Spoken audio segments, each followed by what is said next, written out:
Programa PubliRio Online. Apresentação, Silvio Barbosa. Olá, meus amigos e minhas amigas. Mais uma vez, o nosso programa PubliRio Online está entrando no ar pela TV Max, canal 25 e 525 em HD da NET, e depois ela converge para as mídias digitais. Ele vai para o YouTube, Facebook e Instagram. E também temos os tocadores de podcast Spotify, Google e Apple. E agora, nesse exato momento, eu estou trazendo para vocês uma pessoa muito importante para a nossa população aqui do estado do Rio de Janeiro. Ele é diretor do Centro Estadual de Transplante e é uma pessoa sensacional, que eu já bati um papo com ele anteriormente e agora eu trouxe ele pessoalmente para falar do PET. É o Dr. Alexandre Calduro. Tudo bem, Calduro? Oi, Silvio. Um prazer estar aqui agora pessoalmente com você. Muito obrigado pelo convite, eu me sinto muito honrado aqui. Mas, Alexandre, eu digo o seguinte, quando a gente fala de PET, a gente viaja um pouco. O que quer dizer o PET, efetivamente? Então, Silvio, o PET foi o nome dado à Central Estadual de Transplantes, né? Aproximadamente 12, 13 anos atrás, que significa Programa Estadual de Transplantes. Né? Foi uma época onde os transplantes no Rio estavam em baixa, o Estado tinha necessidade de fazer investimentos e esse nome cunhou essa época de renovação, né, e de reincentivo à atividade de transplante. Hoje, passado esse tempo, PET se confunde um pouco com animais, né? PET, né? Vem à cabeça logo PET. Inclusive a gente teve histórias assim engraçadas, teve a Semana da Saúde, né? Uhum. Nós estivemos em Nova Iguaçu, tivemos no centro da cidade, estivemos em São Gonçalo também. É uma iniciativa do governo do estado, da Secretaria de Saúde. Muito competente, diga-se de passagem. O nosso secretário, muito. Alexandre é um técnico com carreira feita toda na Secretaria de Saúde. Ele esteve no programa aqui falando. Eu estou muito feliz de poder trabalhar com ele, de ter essa oportunidade com ele. E então, hoje, passado esse tempo todo, PET significa coisa de animal. Então, lá na Semana da Saúde, a gente tinha lá uma barraca para informar, né, sobre prestar informações quanto à doação de órgãos, e muitas pessoas apareciam com gato, com cachorro. É verdade. Vocês estão vacinando os animais e tal. Então, hoje a gente, na secretaria ainda não está definido, mas a gente deve retornar ao nosso nome, vamos dizer assim, oficial, institucional, que é a Central Estadual de Transplantes, que presta serviço ao Sistema Nacional de Transplantes. O que nós fazemos? Nós organizamos toda a atividade de doação e transplantes do Estado. Então, assim, toda notificação de um potencial doador de órgãos é feita para a Central Estadual de Transplante. Então, a Central Estadual ela faz uma auditoria, ela certifica que aquele doador tem condições, ele pode ser um doador de órgãos, e a gente faz a distribuição de órgãos respeitando essa fila, que é uma fila única, né, nacional, que é regida pelo Ministério da Saúde, através do Sistema Nacional de Transplantes, e nós distribuímos esses órgãos, né? A gente organiza toda a logística, tanto de captação quanto de distribuição para as equipes transplantadoras. Então, o nosso trabalho envolve muitas pessoas em várias partes, né? Agora, me diz uma coisa, Calduro, quer dizer que então a pessoa que quer doar, né, faleceu e aí antes tem que entrar em contato com a central para dizer que aquela pessoa efetivamente está querendo doar. Como é que é esse esquema? Como é que a pessoa pode agir aí? Então, Silvio, essa pergunta é muito boa, porque há dois tipos, basicamente, de intenção de doação de órgãos, né? Você tem a doação presumida, né, que é aquela doação onde o indivíduo, antes de virar um doador, né, enquanto vida, ele já, a par de todas as informações necessárias, ele fala assim, eu sou o doador de órgãos. E aí ele registra isso num local, né, num banco de registro de doadores, e se aquele vier a falecer ou entrar em morte encefálica, ele já é um doador de órgãos, já com uma autorização prévia, porque ele já falou, eu sou. No Brasil não existe isso. Aqui no Brasil, a doação é uma doação consentida, não é presumida. O que quer dizer isso? Tem que haver o consentimento do familiar de primeiro e até segundo grau em relação à doação. Então, não adianta o Silvio andar com uma carteirinha, falar assim, eu sou doador de órgãos. Se você virar um potencial doador, algum familiar seu, a sua esposa, irmão ou seus pais, tem que virar e falar assim, não, eu aceito a doar os órgãos do Silvio. Então, isso é muito importante dizer, mas, de qualquer forma, quando aquela pessoa já expressa a sua vontade de ser doador,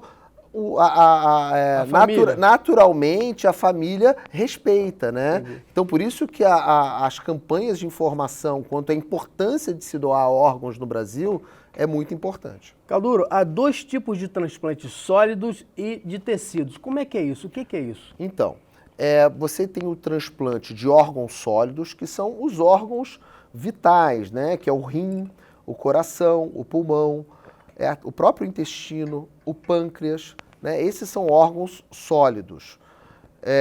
Os tecidos é o que a gente chama, que o principal tecido doado é a córnea, né? Mas você pode doar também ossos, você pode doar músculos, tendões, você pode doar praticamente quase tudo do corpo, né? Quando a gente divide em doador de tecido e doador de órgão sólido, existe uma diferença crucial em relação às condições desse doador para doar. Então, o doador de órgão sólido tem que ter sangue circulante.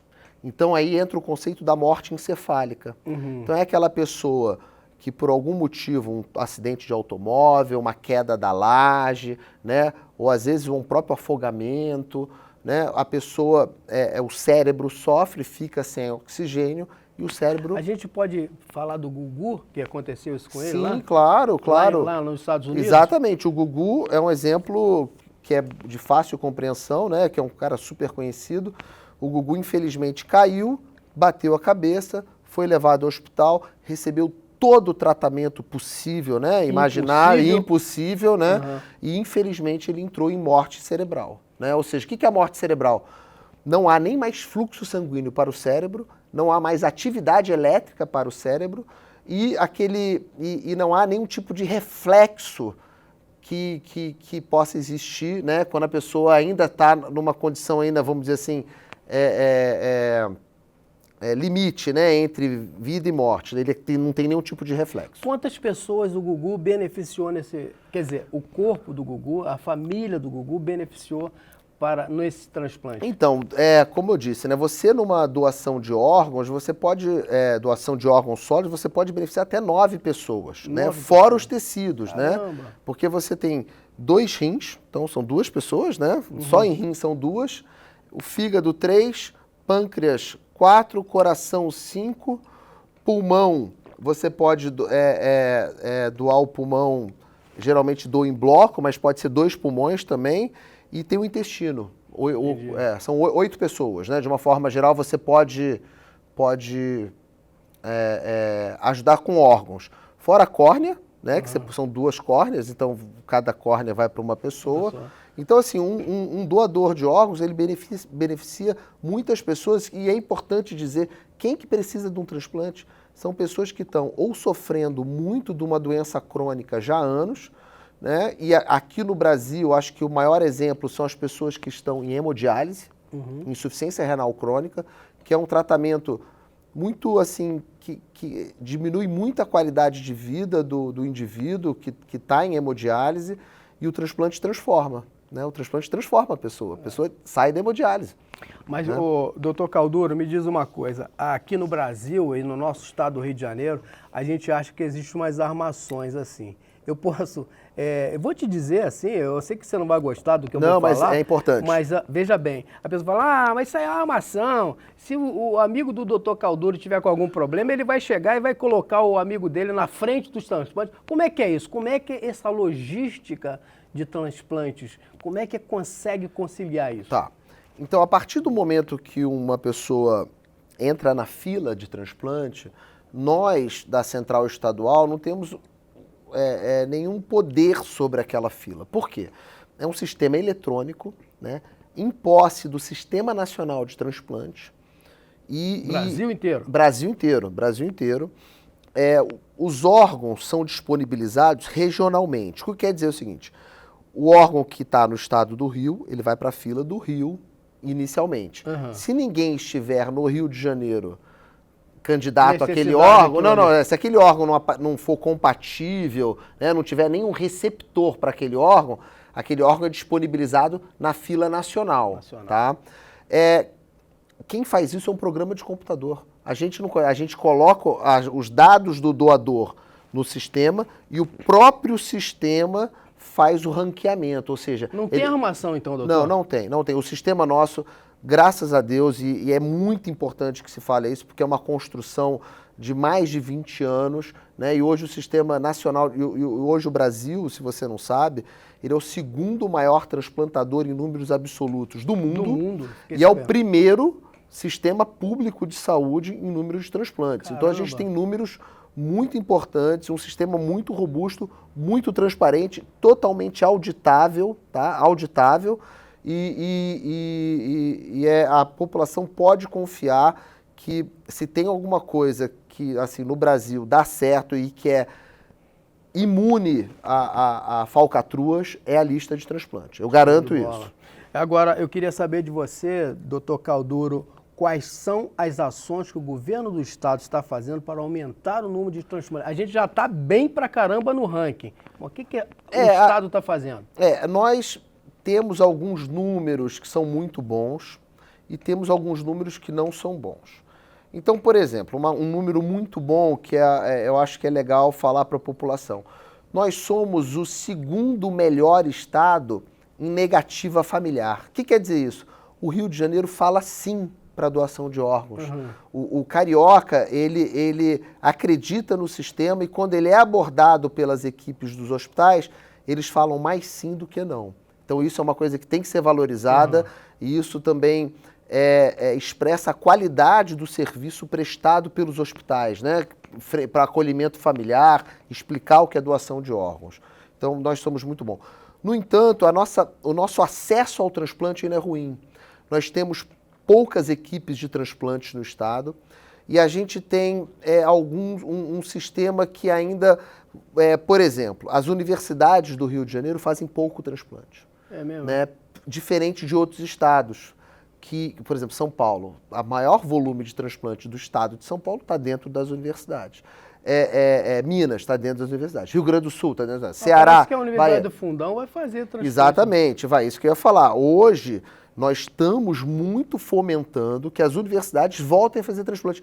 Isso tem ganhos muito bons. Por quê? Primeiro, o transplante é uma atividade multidisciplinar. Ela necessita que vários tipos de profissionais estejam envolvidos.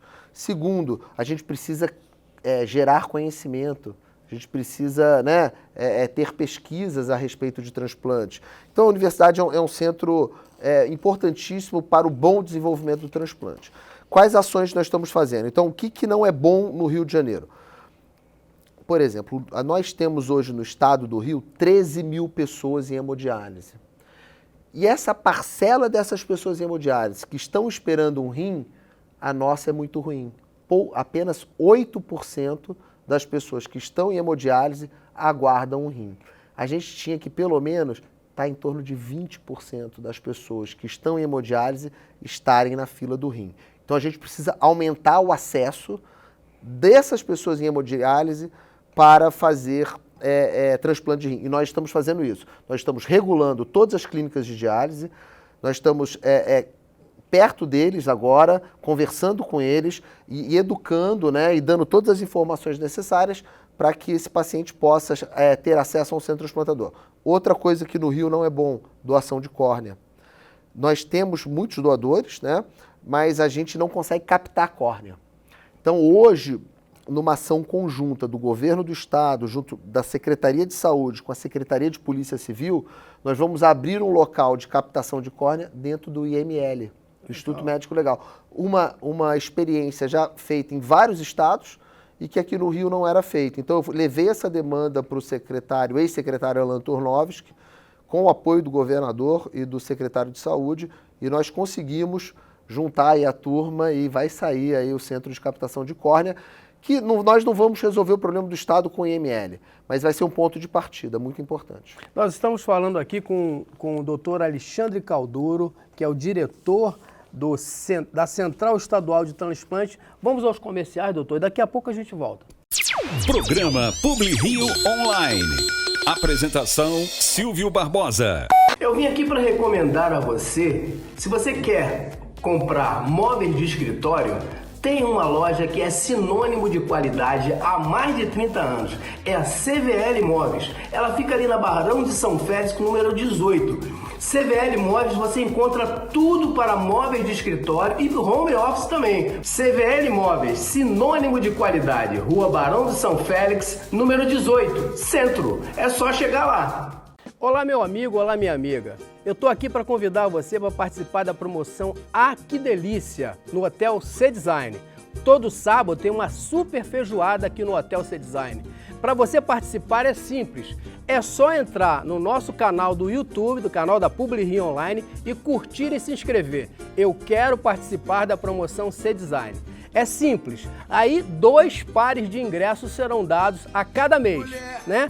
Para você trazer o seu amor, 2 pares de ingressos. Cada casal ganha um par de ingressos e vem aqui curtir essa feijoada maravilhosa no Hotel C-Design, aqui na Avenida Lúcio Costa, número 17.360, no Recreio dos Bandeirantes.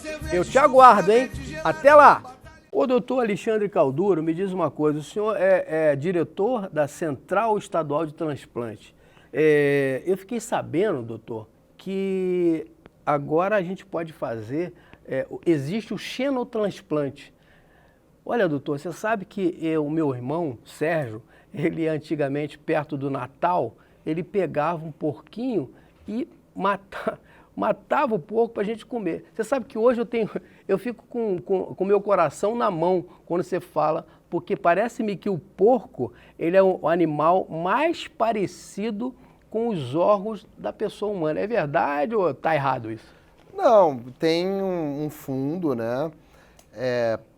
Geneticamente, né, o código genético do porco, ele se assemelha, ele tem bastante semelhança com o código genético do ser humano, né? Mas isso não significa que órgãos de porcos sejam compatíveis com órgãos de humano, né? Na verdade, o fato de você ter um código genético semelhante não diz que as proteínas que esse código genético vão produzir... Mas o primeiro transplante foi o Babyface, que eu acho que teve o transplante de um porco para uma criança. Sim, exatamente. Então, assim, partindo desse princípio, desse pressuposto, sempre se tentou, né, porque o transplante vive uma coisa que é a escassez de órgão, né? A gente tem muito mais pessoas precisando de órgão do que órgãos disponíveis, né? Então, por isso que a gente tem fila, por isso que a gente tem um ranqueamento, a gente trabalha com compatibilidade, a gente trabalha com prioridade, critério de prioridade, ou seja, aquela pessoa que está muito grave tem preferência daquela pessoa que pode aguardar um transplante. Então, há vários, vamos dizer assim, princípios éticos e morais que regem uma pessoa conseguir um órgão, né? E o xenotransplante seria uma grande saída para isso, né? Já pensou você ter uma fazenda de órgãos, né, que pudessem dar rim, pudesse dar coração, pudesse dar pulmão? Você iria realmente resolver esse problema da escassez de órgão. Então, a gente teve, se eu não me engano, foi em 88, 89, que teve o Babyface, que o Babyface, na verdade, não foi de porco. Ah, não? Foi de babuíno. Ah, caramba. Foi um coração de babuíno, Babyface. E é um bebezinho que tinha uma cardiopatia muito grave, logo que nasceu, e ele recebeu o transplante nos primeiros dias de vida, com esse coração de babuíno, e o Babyface morreu 20, 30 dias depois, num processo de rejeição, tá? Ou seja, o corpo atacou aquele órgão, né? Mesmo dando os remédios todos. Agora a gente teve Mas o tratamento é diferente agora para esse tipo de rejeição? De rejeição. Não, as drogas, vamos fazer um breve parêntese histórico aqui. O transplante como técnica cirúrgica, ele foi descrito em 1910, 17. Alex Carrel, que era um cirurgião francês radicado nos Estados Unidos, ele mostrou que era possível fazer transplante de rim em cachorros, né? E a técnica foi rapidamente assimilada, né, no mundo inteiro. O problema era que você fazia transplante e os órgãos não duravam, né? A pessoa morria. Então, nos anos 60, 50 e 60, teve uma grande explosão de transplante, mas depois dos anos 60, 70, houve um certo arrefecimento na atividade de transplante, porque não dava certo, tá? As pessoas faziam transplante e morriam de rejeição. Então, graças a uma droga chamada ciclosporina, que foi descoberta, ou ela foi, vamos dizer assim, autorizada lá pelos anos, meados de década de 80, em 87, 88, ela realmente ganhou o mercado, que realmente ela controlava a rejeição. Foi possível com essa droga controlar a rejeição. E aí, a partir daí, houve um boom de transplantes no mundo inteiro, que só vem crescendo. Então, a gente tem a história da medicina, a gente tem 40 anos de atividade de transplantes, vamos dizer assim, muito ativa, né? Então, assim, voltando ao xenotransplante. O xenotransplante seria uma grande saída para a escassez de órgão, mas foi feito um agora com coração de porco, né, numa pessoa que estava muito grave, ou seja, ela estava para morrer, então ela precisava de um órgão a qualquer momento. Então foi feito um tratamento genético nesse porco, né, para poder eliminar algumas barreiras de compatibilidade, e foi colocado esse coração de porco. Esse paciente ficou o tempo todo ainda no CTI, sobre forte suporte médico, né? E infelizmente ele faleceu também. Então, o que eu quero dizer? Isso não é uma realidade, não espere que a gente vai ter xenotransplante tão cedo ainda. Ainda a gente vai precisar de órgãos humanos, porque mesmo assim no órgão humano, você tem rejeição, né? Porque o órgão não é seu, é de outra pessoa que teve esse amor de doar, né? Então, o transplante, ele muda a vida das pessoas, mas ele ainda é uma atividade que requer muito cuidado, conhecimento, e tem que ser feito, tá, Silvio? Isso é muito importante que seja por centros competentes. Não dá para fazer transplante em qualquer lugar, tá? Porque eu vejo muita gente, vou abrir um programa de transplante aqui, outro aqui, e pulverizar a atividade de transplante não é bom. O mundo já mostrou isso. O importante é você ter centros que fazem muito transplante, que conhecem tudo de transplante, porque aí o paciente é melhor visto, as complicações são evitadas melhor e o resultado final é melhor. Parece que o nosso estado já tem até um helicóptero para fazer essa logística de transplante. Sim, nós temos a saúde, né? O SOAERO, o Serviço de Operações Aéreas da Saúde, que está sob responsabilidade do Major Medina, né? Que é uma pessoa extraordinária, que é aquele que veste a camisa, onde for, ele vai buscar órgão, ele leva a vacina. Então a saúde tem um helicóptero, tá? E que a gente tem que falar aqui a verdade. Antigamente esse helicóptero servia para carregar político e hoje ele foi doado para a saúde para carregar órgãos, para carregar medicamentos, insumos, e hoje ele está a serviço da população. Então o Estado do Rio de Janeiro, o governador Cláudio Castro tem que dar parabéns para ele de disponibilizar essa aeronave para o serviço de saúde, e ele presta serviço não é só para transplante não, ele presta serviço para a saúde do Rio de Janeiro. Eu quero convidar o governador para vir aqui bater um papo com a gente aqui, que a gente vai mostrar o lado do governador, o lado mais suave, ele canta, o governador canta e encanta, né? Não, o governador, eu conheço ele pessoalmente, posso dizer que ele é uma pessoa simples, de fino trato, gosta de escutar, né? Ouve muito e é uma pessoa de ação, né? Então eu tenho toda a admiração e agradeço muito de estar podendo fazer parte do governo dele. Mas me falaram agora que também nós temos aqui o transplante de pulmão, que é realizado, se eu não me engano, lá no Instituto Nacional de Cardiologia, onde eu me trato lá de vez em quando. Perfeito, Silvio. Isso foi uma grande conquista para o Estado, tá? O transplante de pulmão é um transplante difícil, tá? Porque é um órgão muito sensível. Até para encontrar doadores de pulmão é difícil. Porque tem que ser... Não precisa ser novo, assim, na idade, mas o pulmão tem que estar bom. Tem que estar limpinho. Tem que estar limpinho, né? E o pessoal, e um paciente desse num CTI, entubado, ele está a risco à contaminação. Não é simples arrumar um doador. Mas bem, a UFRJ, o HU da UFRJ fazia transplantes de pulmão, mas foi interrompido o programa em 2006. Então, desde 2006 que não tinha transplante de pulmão no estado do Rio. todo paciente que precisava de um pulmão, ele ia a São Paulo ou Rio Grande do Sul, Caramba. que tem um grande serviço de transplante pulmonar. Então, em 2021, foi feito um grande esforço de médicos do Instituto Nacional de Cardiologia, que contou com o apoio do Hospital de São Paulo também no treinamento. E hoje nós já fizemos 2 transplantes de pulmão no estado do Rio desde o início. Em 2021 foi feito um e em 2022 agora é feito outro. Agora, doutor, me diz uma coisa, e com relação ao Hospital da Criança, o ECA, está fazendo transplante também, né, doutor? Muito boa pergunta. Eu sou pediatra, né, e trabalho com, né, eu comecei com transplante pediátrico e as pessoas não sabem, né, assim, não é de conhecimento comum da população que criança precisa de órgão também. Não é só aquele senhor ou uma pessoa adulta doente. Existem uma série de doenças, tanto congênitas, ou seja, aquelas doenças que você já nasce com ela, quanto doenças que você adquire na infância, que levam a disfunções de órgão, a perda do órgão, né? E o Hospital Estadual da Criança, ele é um brinco aqui para o sistema de saúde do Rio de Janeiro. Ele tem um programa de transplante de fígado e de rim, que são... Show de bola. Top. Eles são muito bons e fazem um serviço fantástico. Criança aqui no Rio de Janeiro que precisa de rim, não fica, tá? Arruma rim rápido.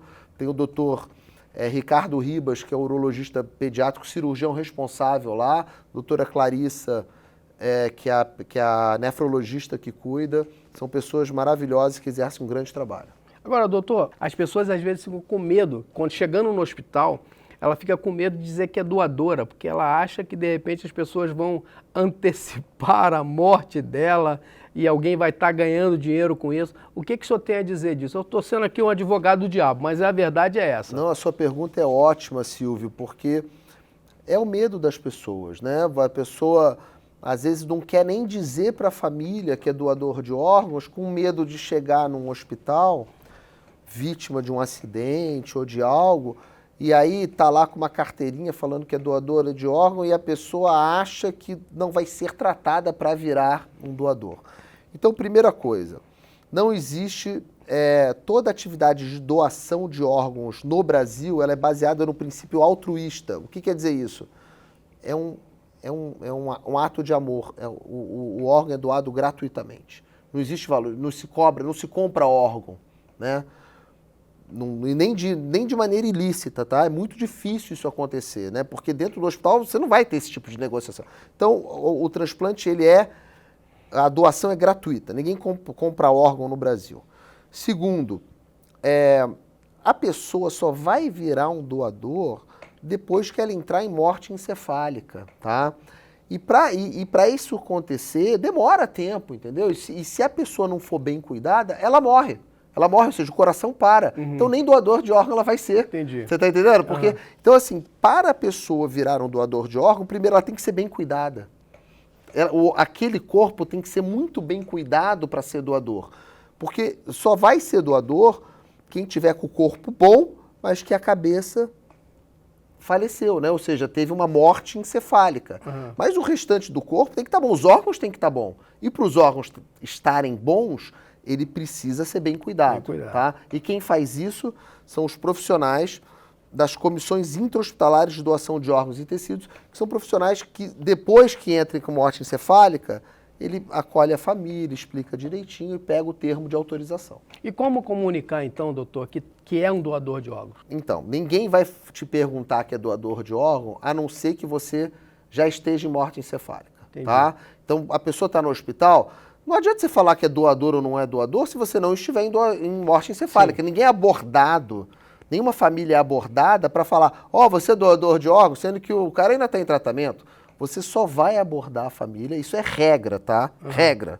Você só aborda uma família depois que você tem o diagnóstico fechado por exame clínico e exame método gráfico. A gente faz ou a gente vê se tem fluxo cerebral ou a gente vê se tem atividade elétrica cerebral. Depois de ter feito esse exame complementar, é que a gente pode falar, olha, está em morte encefálica.